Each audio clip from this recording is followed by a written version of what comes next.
The Marine Corps, being in the Marine Corps, took me from sort of the very sort of, I'm not going to say elitist, but just a very kind of pampered life that I had in Hollywood as an actor, because actors are pampered and we're very fortunate in our jobs. They get you a chair, they bring you a sandwich if you're hungry, things like that. And I was then exposed to young men from all over the country, and one who I'll never forget was a fellow named Melson from Chicago, and he was the toughest, perhaps the toughest man I'd ever seen. He was sort of Mike Tyson before Mike Tyson, and I during pugil stick fighting, nobody wanted to go up against Melson, so we all would count down his line, his platoon battling our platoon, and I checked, and I was like, oh, I'm 12th. Melson was like 5th, and I thought, oh my God, I'm safe. I don't have to fight Melson. Well, by the time I got up to the front, everybody who'd seen they were opposite him would peel off and go to the back of my line because nobody wanted to tackle with this guy. So I was up against Melson, and my drill instructor just patted me on the back because he outweighed me by maybe 100 pounds of solid muscle.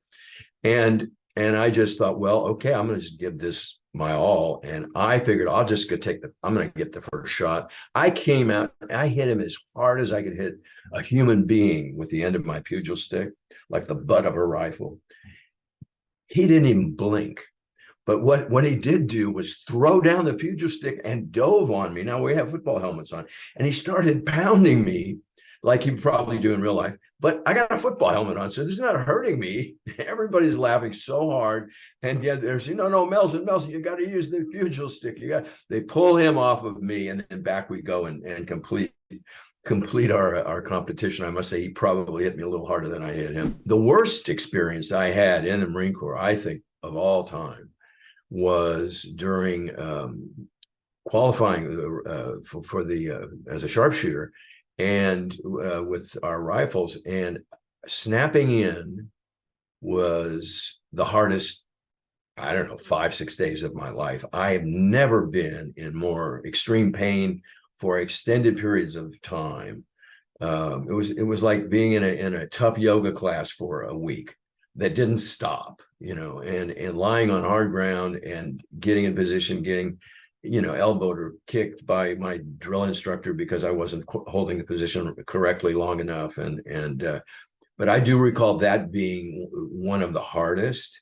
The other was I got a bit of a flu bug or a cold when I was in my qualifying week at Camp Pendleton, and had a fever. But if I had gone to sick bay and they had been diagnosed as having the flu or something, I would have had to drop out, and I'd go back and have to start boot camp again.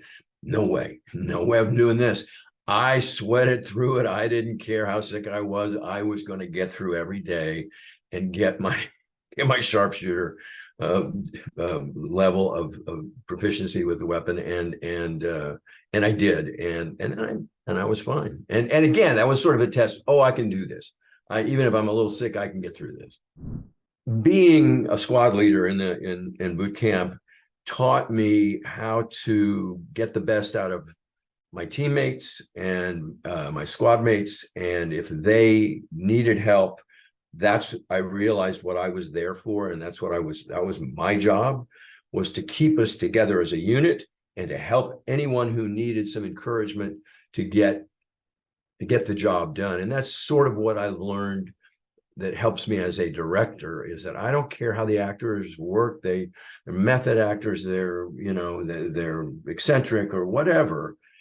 I just want to help them do the best job that they can do and help our team accomplish the goals that we set out to do each day as a director and actor. So I must say, it was a lesson in how to approach my work and how to get the job done, and it's something I'll never forget.